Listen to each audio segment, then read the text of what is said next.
AP రాజకీయాల్లో liquor scam పెను దుమారం రేపిన విషయం మనకు తెలిసిందే. సో మరి ఈ నేపథ్యంలో A4గా మిథున్ రెడ్డి గారు అయితే అరెస్ట్ అయ్యారు. సో ఈ క్రమంలో మిథున్ రెడ్డి దాఖలు చేసిన పిటిషన్ అయితే 29కి కోర్టు అయితే వాయిదా వేసింది.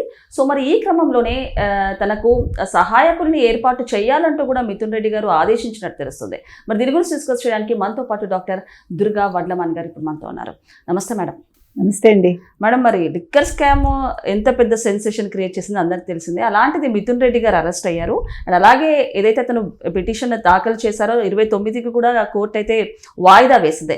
సో ఇప్పుడు చూసుకుంటే ఆయన తన సొంత పనులు చేసుకోవడానికి ఒక సహాయకుని ఏర్పాటు చేయాలంటూ మిథున్ రెడ్డి గారు కోరుతున్నారు.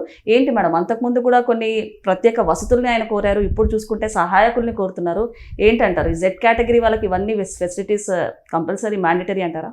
అంటే మిథున్ రెడ్డి గారు 74 ఏళ్ల ముసలివాడా మనకు తెలియదు. అంటే చంద్రబాబు నాయుడు గారు అంటే ముసలివాడు, అందుకని ఆయన రోజుకి 18 గంటలు పనిచేస్తారు కదా. మిథున్ రెడ్డి గారికి 47 ఏళ్ళు, 77లో పుట్టారు ఆయన, ఆగస్టు 22 ఇప్పుడు.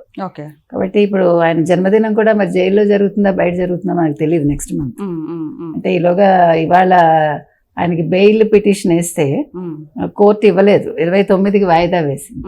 మరి 29 బెయిల్ వస్తే ఓకే, బెయిల్ రాకపోతే జైల్లో చేసుకోవాలి. వరుసగా వీళ్ళ బర్త్డేస్ ఇప్పుడు జగన్మోహన్ రెడ్డి గారు కానివ్వండి, మిథున్ రెడ్డి ఒక అదృష్టం కూడా ఉండాలంటారా జైల్లో చేసుకోవాలంటే? ఇలాగా ఖచ్చితంగా. అంటే మామూలు వాళ్ళు అయితే బయట చేసుకుంటారు, స్పెషల్ కేటగిరీ పెద్దవాళ్ళు అయితే జైల్లో చేసుకుంటారు.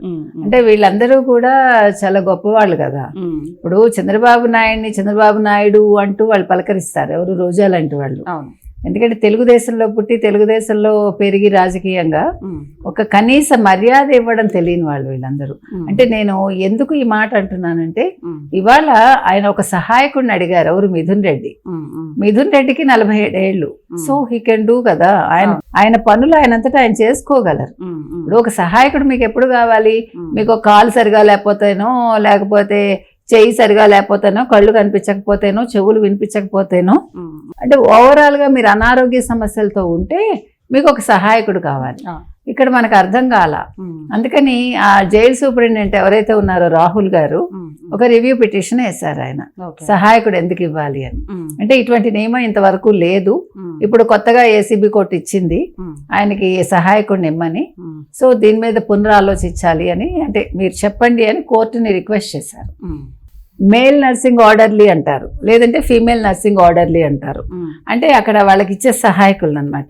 వాళ్ళని ఎవరికి ఇస్తారు? ఇప్పుడు ఒక 70 ఏళ్ళు 80 ఏళ్ళు వచ్చి ఏదైనా అనారోగ్య సమస్యలు ఉండి లేచి నడవలేకపోయినా, లేదా కాళ్ళు చేతులు పని చేయకపోయినా, అలాంటి వాళ్ళకి సాధారణంగా చాలా తక్కువ మంది అలా ఉంటారు. అలాంటి వాళ్ళకి వాళ్ళు ఒక అసిస్టెన్స్ ని పెడతారు, అంటే మేల్ నర్సింగ్ ఆర్డర్లీ అని అలాంటి వాళ్ళని పెడతారు. అంతే తప్ప మామూలుగా మీకు కాళ్ళు చేతులు బాగుండి బుర్ర శుభ్రంగా పనిచేస్తూ ఇన్ని అక్రమాలు చేసి ఇన్ని అవినీతులు చేసి పాపం మరి మీకు ఏం రోగం అని చెప్పి మీకు మనిషిని ఇస్తారండి? అంటే మీరు అడగటానికి కూడా కొంచెం ఆలోచించాలి కదా. మీరు ఎంత గొప్పవాళ్ళైనా, ఎంత అక్రమంగా మీరు డబ్బులు సంపాదించుకుని మీరు ఒక రాజస్వం అనుభవిస్తూ ఉన్నా, ఏదో రాజు వెడలే అన్నట్టుగా ఈయన జైలుకి వెడలగానే మొత్తం ఆయన అనుచరులు వాళ్ళందరూ జైలు ఎదురుగుండా ఒక ఇల్లు తీసుకుని వాళ్ళందరూ కూడా కళ్ళల్లో ఒత్తులు వేసుకుని మిథున్ రెడ్డి కోసం పనిచేస్తున్నారు. పాపం పెద్దిరెడ్డి గారు పరిగెట్టుకుని వచ్చేసారు ఆ రోజు రాత్రికి. అంటే పుత్ర ప్రేమ. అప్పుడు చంద్రబాబు నాయుడు గారు అరెస్ట్ అయినప్పుడు దోమతెర కావాలి అంటే దోమలు కుట్టకపోతే రంభా ఉరోసి కుడతారంటే ఆయన దోమతెర కూడా అడిగారు. మస్కిటో రిఫెలర్ ఏదో అడిగినట్టున్నారు. దాని పాపం కొడాలి నాని గారు వివరణ ఇచ్చారు. ఎందుకంటే వారు ఇదే తెలుగుదేశంలో పుట్టి గొప్పవాడైన వ్యక్తి, ఒక మామూలు సాదాసీదా వ్యక్తిని ఒకరోజు హరికృష్ణ గారు ఎన్టీ రామారావు గారి దగ్గరికి తీసుకెళ్తే, ఈ పిల్లాడు కొంచెం పనికొచ్చేలా ఉన్నాడు, కొంచెం గడ్డవది పెంచుకుని కొంచెం మ్యాన్లీ లుక్ తెచ్చుకోమని చెప్పారు ఎన్టీ రామారావు గారు. అంటే ఒక మామూలు సాదాసీదాగా సన్నగా బక్కపల్చగా ఉండే వ్యక్తి తర్వాత ఏ స్థాయికి వెళ్ళాడంటే బూతులు మాట్లాడే స్థాయికి, చంద్రబాబు నాయుడు గారిని నువ్వు అనే స్థాయికి. అంటే మీకు సాధారణంగా ఏం జరుగుతుందంటేనండి, అది రాజకీయాలు కావచ్చు, ఒక ఉద్యోగం కావచ్చు, ఒక చదువు కావచ్చు, మీరు చదువుకునే కొద్దీ జ్ఞానం పెరిగే కొద్దీ సంస్కారం పెరుగుతుంది. ఉద్యోగంలో ఏం పెరుగుతుందంటే మీకు అనుభవంతో మీరు ఒక పద్ధతిగా తయారవుతారు. అంటే ఎవరితో ఎలా మాట్లాడాలి, ఎవరికి ఎంత రెస్పెక్ట్ ఇవ్వాలి, అవన్నీ నేర్చుకుంటారు. అదే రాజకీయంగా అయితే ఓకే, మనం ఒక రాజకీయ నాయకుడు, మనం ప్రజలని రిప్రజెంట్ చేస్తున్నాం, మనం మర్యాదగా ఉండాలి. అంటే మీ మాట తీరు ప్రజలకి నచ్చాలి. ఎందుకు నచ్చాలి? మీరు 10 మందితో ఇంటరాక్ట్ అవుతూ ఉంటారు. ఆయన ఎంత పెద్ద మనిషిగా, ఎంత మర్యాదగా మాట్లాడారా, అసలు కొడాలి నాని దగ్గరికి వెళ్తే ఎంత బాగుంటుంది, మనకి ఎన్ని మంచి విషయాలు చెప్తాడు ఆయన, మీరు అనే సంబోధిస్తారు అని చెప్పడానికి అర్హత లేనివాడు ఒక కొడాలి నాని. అంటే మీరందరూ కూడా వైసీపీలో చేరి ఒక జగన్మోహన్ రెడ్డితో ఉండి మిమ్మల్ని మీరు దిగజార్చుకున్నారు. మిమ్మల్ని మీరు దిగజార్చుకుంటూ మీ పార్టీని దిగజార్చారు. అంటే మీ మాట అనేది ఈరోజు ఒక తరతరాలుగా చెప్పుకునే స్థాయికి వాళ్ళ వైసీపీ మాట్లాడిన బూతులు నిలిచిపోయాయి. అవునా కదా? అంటే ఎంత దారుణం అండి. మీరు ఎదగాల్సింది పోయి, మీరు ఒదిగి ఉండాల్సింది పోయి, మీరు బూతులు మాట్లాడుతూ రెచ్చిపోతూ ఒక సంస్కార రహితంగా ఉంటూ తలెత్తుకుని మీరు మాట్లాడుతూ గొప్ప వాళ్ళని మీరు తల దించుకోండి అన్నట్టుగా మాట్లాడుతూ, వాళ్ళు తప్పు చేయకపోయినా వాళ్ళ కుటుంబాల ప్రస్తావన తీసుకొచ్చి, అంటే ఇంతకంటే నీచ నికృష్ట పార్టీ ఇంకోటి ఉండదు, నీచ నికృష్ట మనుషులు ఇంకోళ్ళు ఉండరు ఇవాళ వైసీపీలో ఉన్న వాళ్ళు. ఇక్కడ మనకి వైసీపీ వాళ్ళు ఒక నెగిటివ్ తో మనం మాట్లాడటం లేదండి. వాళ్ళు ఆడవాళ్ళకి ఇస్తున్న ఒక అగౌరవం గురించి మనం ఈరోజు ఇలా మాట్లాడాల్సి వస్తుంది. ఇవాళ మిథున్ రెడ్డి ప్రస్తావన వచ్చింది కాబట్టి చెప్తున్నానండి. మిథున్ రెడ్డి గారికి 3 పూట్ల ఇంటి భోజనం, కాఫీ, టీలు, ఒక సహాయకుడు, తర్వాత ఆయనకేమో మరి పేపర్ కూడా ఇమ్మన్నారేమో, దోమతెర, తర్వాత ఒక కొత్త పరుపు, మంచం.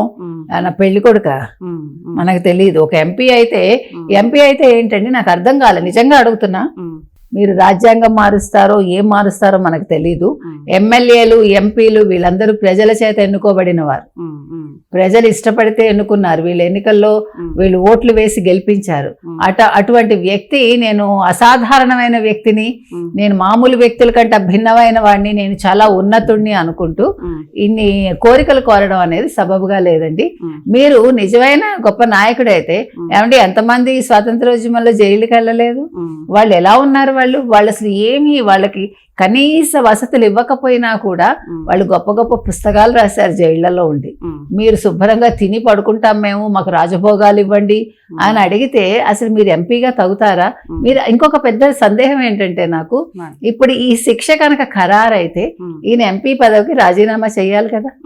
అప్పుడు ఏం చేస్తారు? అప్పుడు ఈ వసతులన్నీ తీసేస్తారా? అది కూడా ఒక క్వశ్చన్ మార్క్. ఏది ఏమైనా మిథున్ రెడ్డి గారికి సహాయకుడిని ఇవ్వకపోవటం అనేది సబబుగా అనిపిస్తోంది. ఎందుకంటే పాపం ఆయన యంగ్ అండ్ ఎనర్జెటిక్ కదా. సో అందుకని పాపం చంద్రబాబు నాయుడు గారు లాంటి ముసలి వాళ్ళకే ఇవ్వనప్పుడు ఇంత యంగ్ వాళ్ళకి ఇవ్వాల్సిన పని ఏంటి అని మనం ప్రశ్నిస్తున్నాం. అండ్ ఇంకొకటి మేడం, ఎన్నో అక్రమాలు చేసి జైలుకి వెళ్ళారు. అలాంటిది జైలుకి వెళ్ళిన తర్వాత ఇలాంటి రాజభోగాలు, ప్రోటీన్ పౌడర్ కావాలి, వాకింగ్ షూస్ కావాలని ఇలాంటి రాజభోగాలు అడుగుతున్నారు. ఇంకా ఆ మాత్రం దానికి జైలుకి వెళ్ళడం ఎందుకు, ఇంట్లోనే ఉండొచ్చు కదా అన్నట్టు కూడా వార్తలు అయితే వినిపిస్తున్నాయి. ఏమంటారు దీని గురించి? అంటే మరి రాజ్యాంగం మార్చాలి కదా అలాంటి వాటికి. ఇప్పుడు ఇక్కడ ఇంత ఖర్చు పెట్టి వాళ్ళని పెట్టే కంటే వాళ్ళ ఇంట్లో వాళ్ళు ఉండి ఒక గదిలో బంధిస్తే బాగుంటుంది అనేది చాలా మంది ఆలోచన కూడా చాలా మంది ఇది వ్యక్తం చేశారు. కానీ మనం చెప్పేంత స్థాయి కాదు మంది. అది ప్రభుత్వం ఆలోచించాలి. అంటే ఇలాంటి రాజకీయ ఏమనాలి, ఖైదీలను ఏం చేయాలి, ఇంత గొంతమ్మ కోరికలు కోరే వాళ్ళని ఏం చేయాలి, వీళ్ళు ఒక రాజ్యాంగాన్ని అడ్డు పెట్టుకుని, రాజ్యాంగంలో వాళ్ళకు ఉండే వెసులుబాటును అడ్డు పెట్టుకుని వాళ్ళు ఇలా కోరికలు కోరుతూ ఉంటే ఇవి తీర్చాలా వద్దా అనేది ప్రభుత్వం ఆలోచించాలి, కోర్టులో ఆలోచించాలి. ఒక సామాన్య మానవుడి కంటే వీళ్ళు ఏ రకంగా భిన్నమైన వాళ్ళు.